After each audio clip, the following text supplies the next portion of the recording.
Broadcasting from the business capital of the world, this is the Podcast Business News Network. And welcome back, everybody. Lots of us are looking for direction in our life, whether it's professionally or personally. Sometimes we seek help. Maybe it's a therapist, maybe it's a counselor or a life coach, specifically spiritual life coach. What do we mean by that? We're going to talk about that today and how a spiritual life coach uses many different tools to help you navigate life and actually make your dreams come true along the way. He is just that, also an astrologer.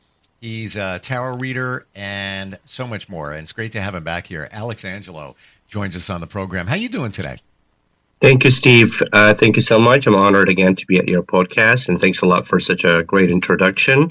And of course, I'm definitely here to answer some of those questions that I believe that a lot of people may be confused about and would like to go and dive deep into it to understand how the spiritual guidance or how life coaching can be actually working together with the esoterical systems like tarot or astrology.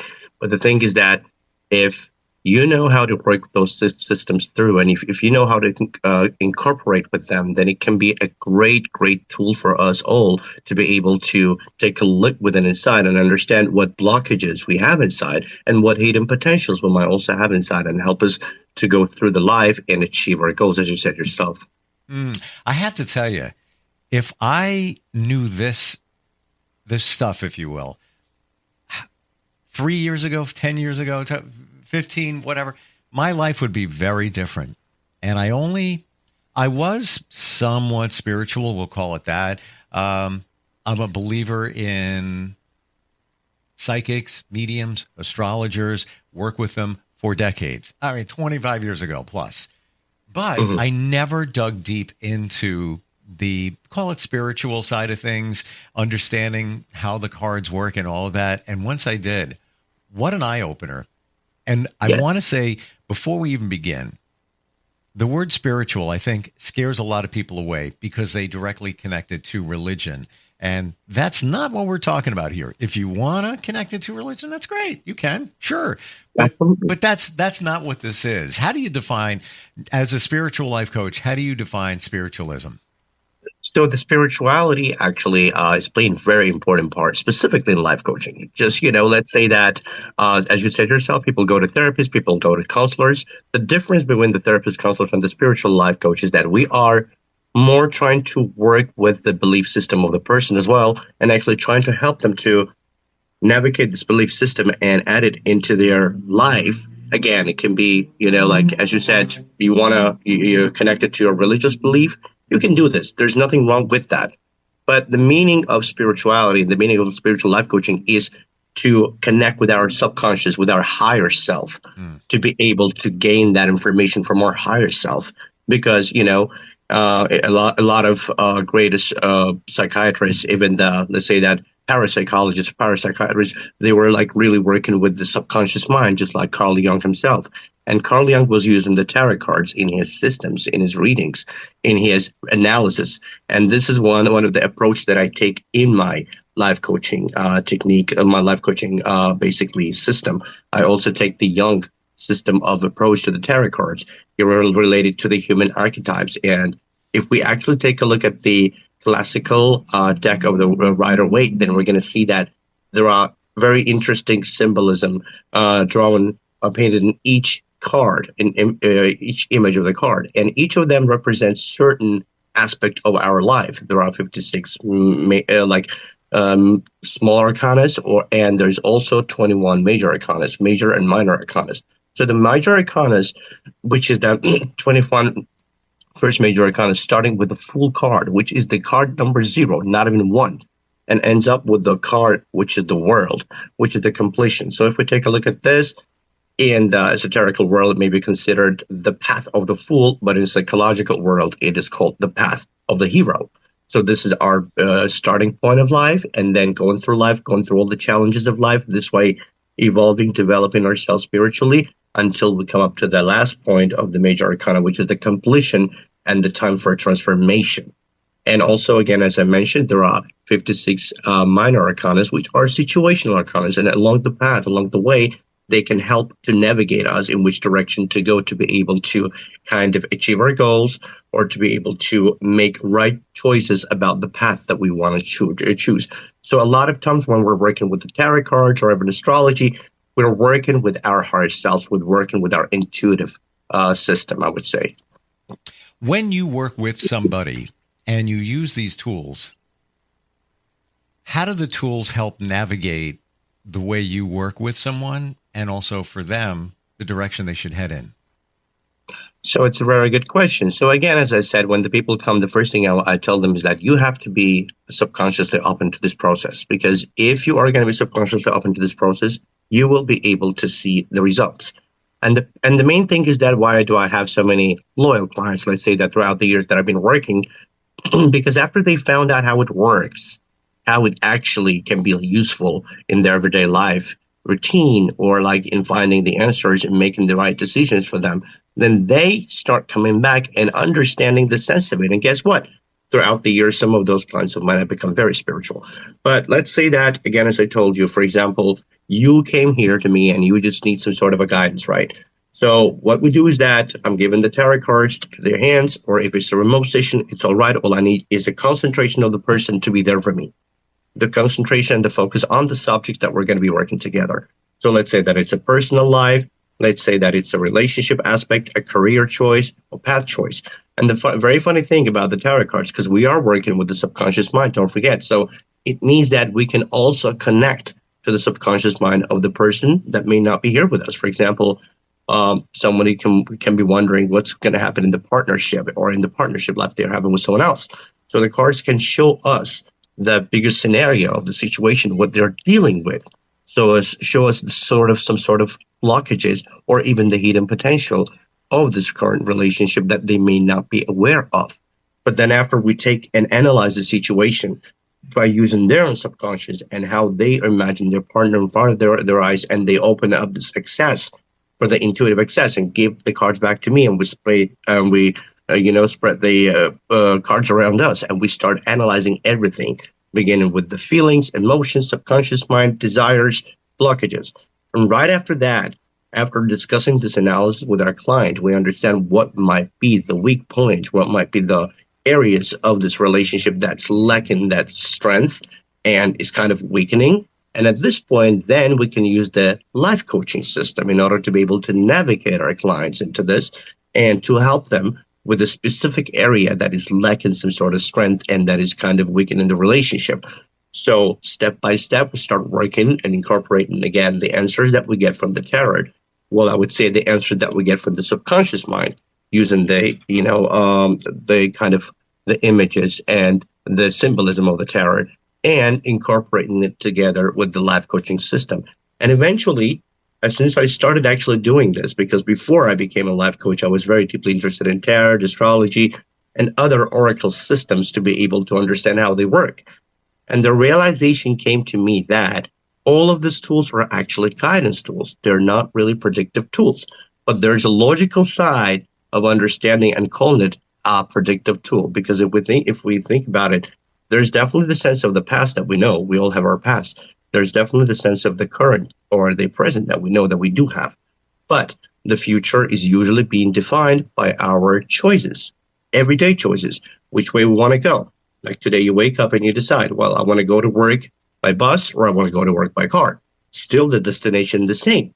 The destination still remains the same, but the path that we choose to make that decision through can be various. So the tarot cards can show us also the most likely outcome of the made decisions, which automatically turns them into kind of a predictive tool. And that's why people take it from there, considering the tarot or astrology as a predictive tool that can help us to know our future. In fact, our future is defined by our choices, but we can definitely navigate ourselves. We can definitely find a much better way for us to be able to reach those goals of ours or to get to our destination by using such a helping tools like tarot, astrology, and even spirituality in general. I think it's a game changer, having those tools and then working with somebody who's a life coach, because somebody could be a great card reader. Here's the information. All right, great. Yeah. Now what do I do with Exactly. it? Exactly. That was the whole point of mine because, we have a lot of psychics, definitely. We have a lot of tarot readers. We have a lot of intuitive readers. Sure. But, just providing the sense of information may not be sometimes enough. Because as you said, some people go to counselors, go to therapists. And when, a lot of times, again, even the sense of being a counselor, certain therapist is like listening to you, is like just analyzing the situation and just helping you to understand and to navigate in your own way. But at this point, imagine that if we are not only working with the conscious mind, which has its filters, and in lots of times may actually confuse us even more, but the subconscious mind is basically the bare soul. So the subconscious mind will always reveal you the truthful information as you want. Just like in the cards. Let's say that I pick up the cards, which is 5 of the wands. I don't know whether you can see it or not. In the cards, there's definitely 5 men that are fighting with each other. They're conflicting and they have wands in their hands.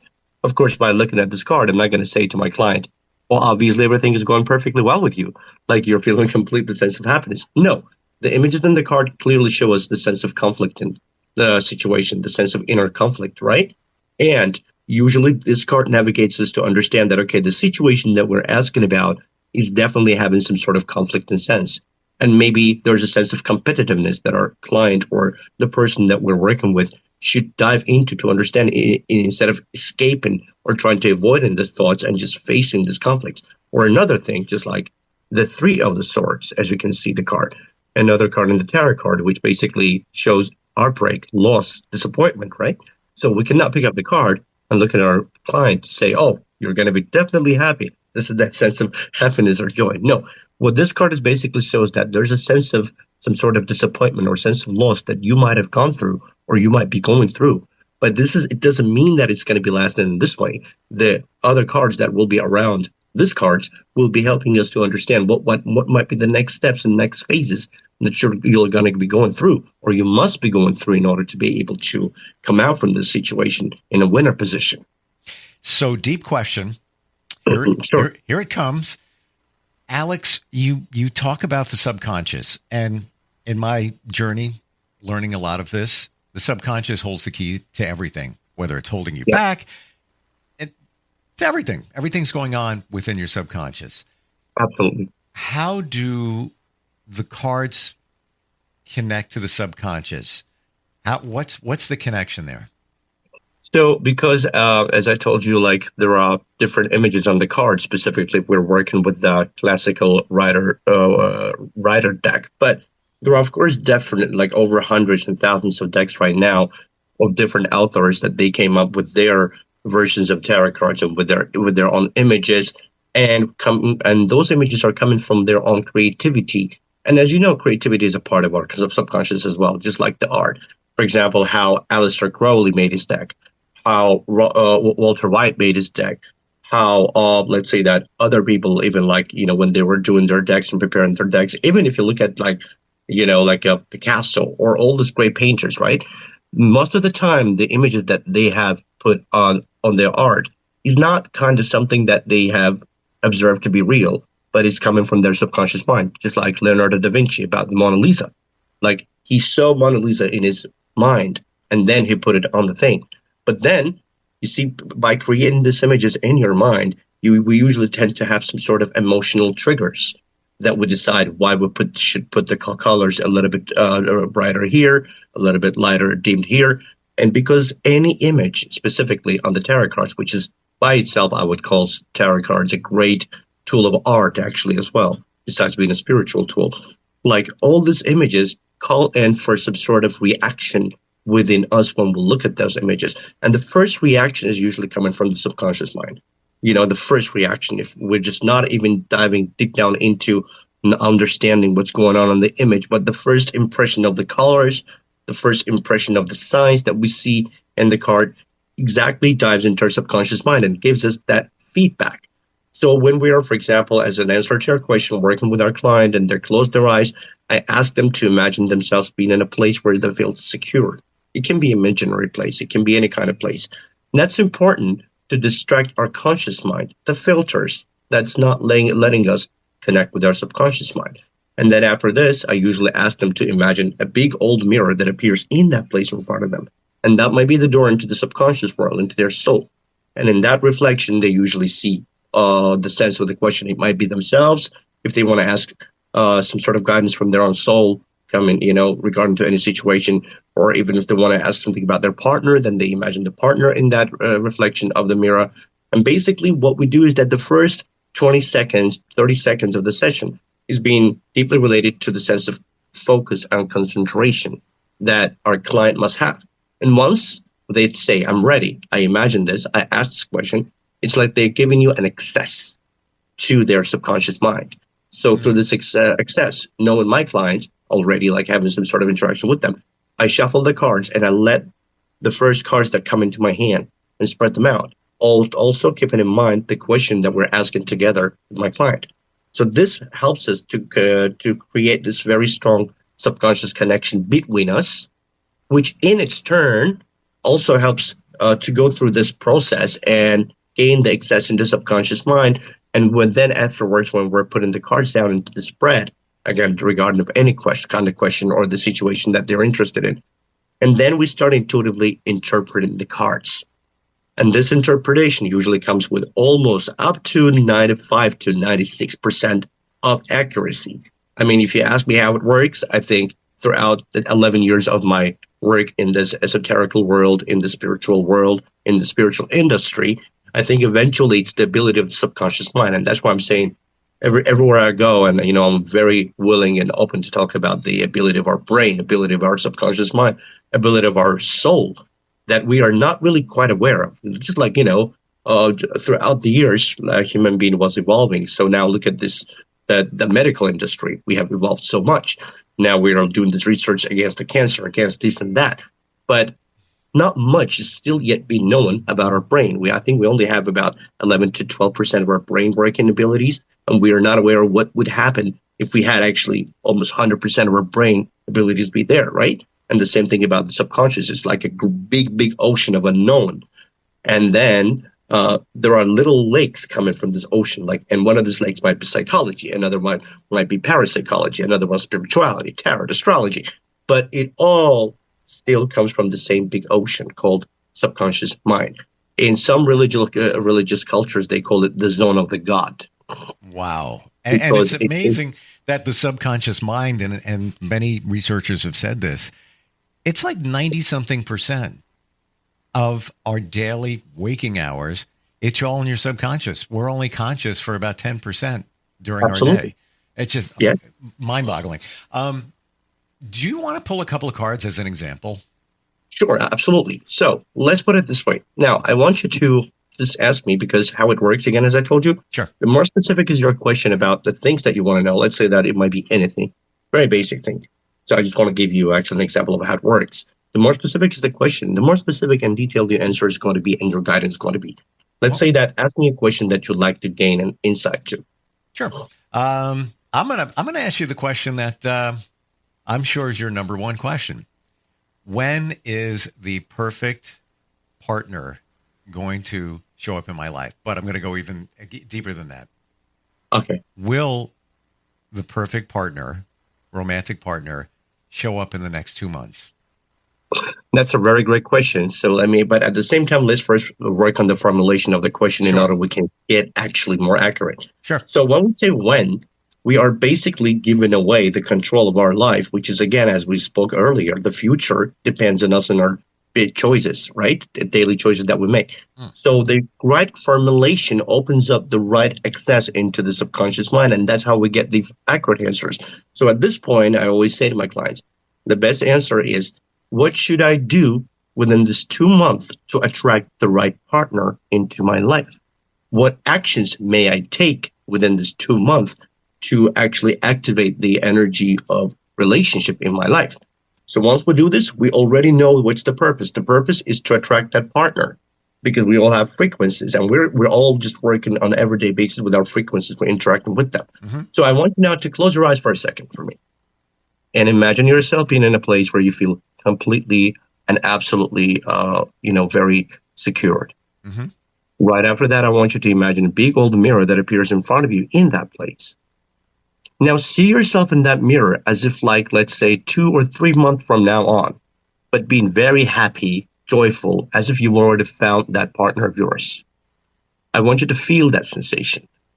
And then afterwards, I want you to ask your reflection. What should I do to become you? What should I do to attract that person in my life? And once you feel the connection with your reflection, just the connection, let me know. I'd say I'm there. Perfect. Ready? Ready. Perfect. You can open your eyes. So I'm going to just pick up like 3 cards, which is going to be the action number 1, what we have to focus on. The action number 2, what we have to focus on. And the action number 3, what we have to focus on. And the advice card. Basically, 4 cards in together. So let's go with the first card. And the first card is action number 1. It is the Knight of the Wands.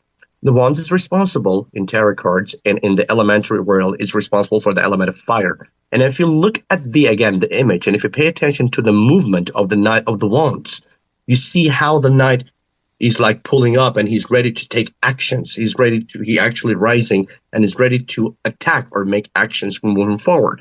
So what this card says that there's definitely a sense of need to change certain things or certain cycle that you might be having in your life that has kind of become your part of your everyday life routine, which is not bad. This life routine may be very working for you, may be very beneficial for you, but maybe not that beneficial for your personal or interpersonal relationship aspects.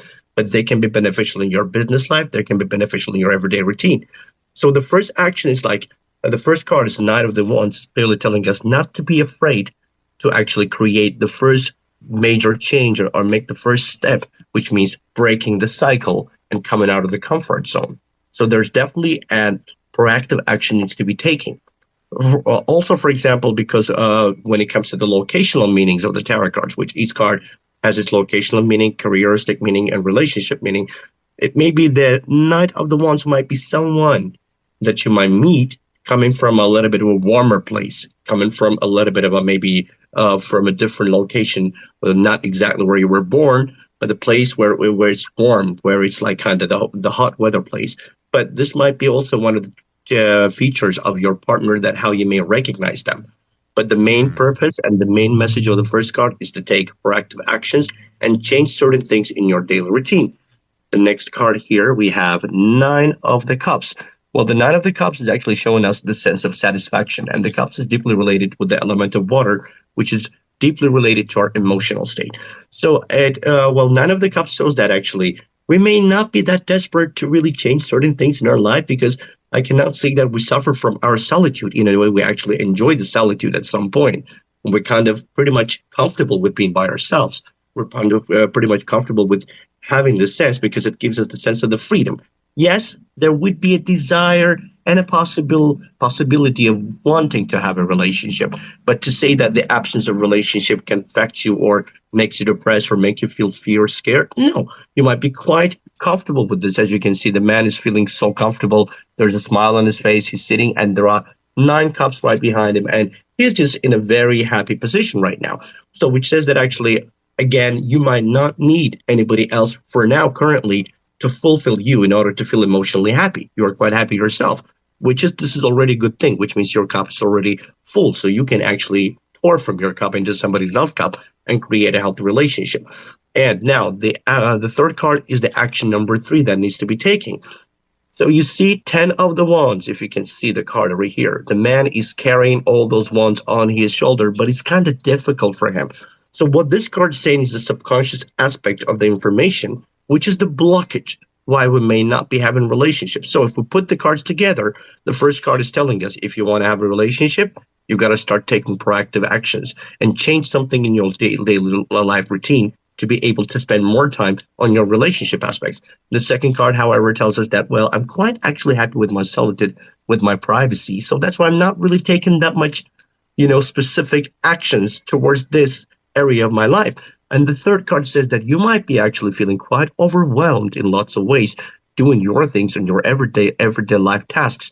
And in a way, you might even seem or feel like the relationship can be now kind of a burden for you if you decide to jump into the sense of relationship. So because let's say that my soul is saying, I'm too busy with things that's going on.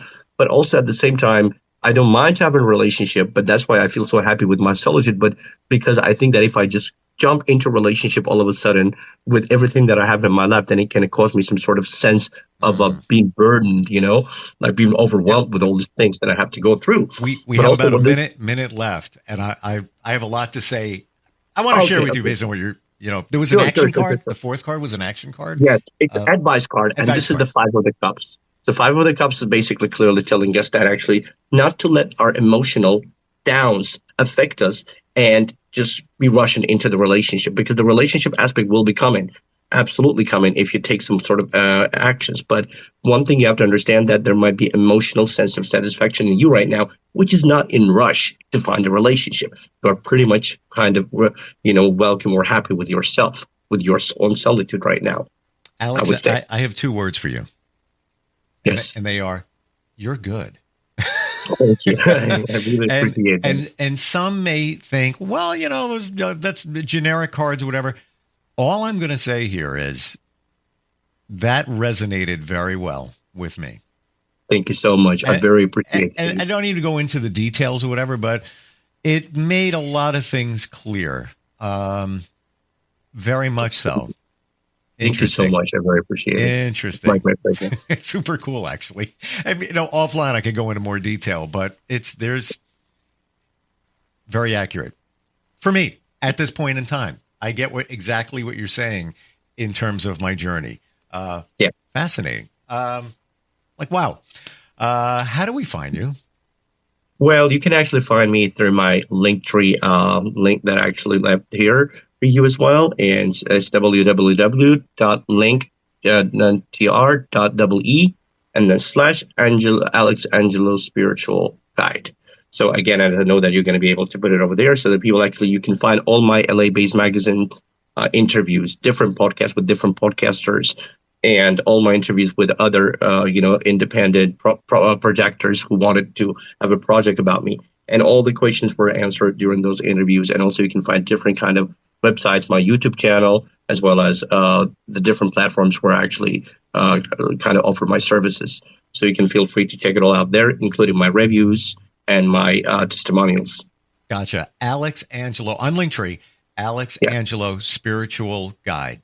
Yes. Gotcha. Correct. Amazing. I got to tell you, that went deeper than I ever imagined, and it totally resonates with me. And I really, really mean that. You validated some things for me with that reading. Thank you. I appreciate it. So you see, this is how what I'm saying. When you know how to work with the cards in the subconscious mind, you will get always the answers that will help you to understand situation. The connection. Thank you so much for being here today. Really appreciate it. Absolutely. It's my greatest pleasure as well, Steve. Thank you so much for being here with me. We'll be right back.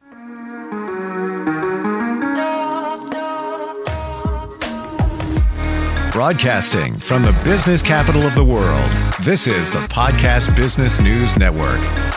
Adopt US Kids presents Multiple Choice Parenting. Your daughter just had her first breakup. Do you A, put yourself in her shoes? How could he do this to you? And for Sheila, she has split ends.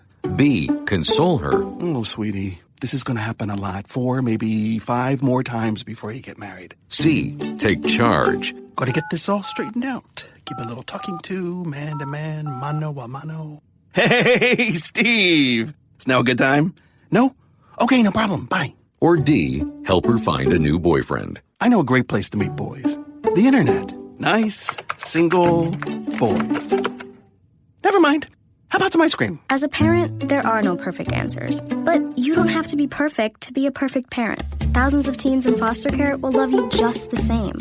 For more information on how you can adopt, visit adoptuskids.org. A public service announcement from the U.S. Department of Health and Human Services, Adopt U.S. Kids, and the Ad Council.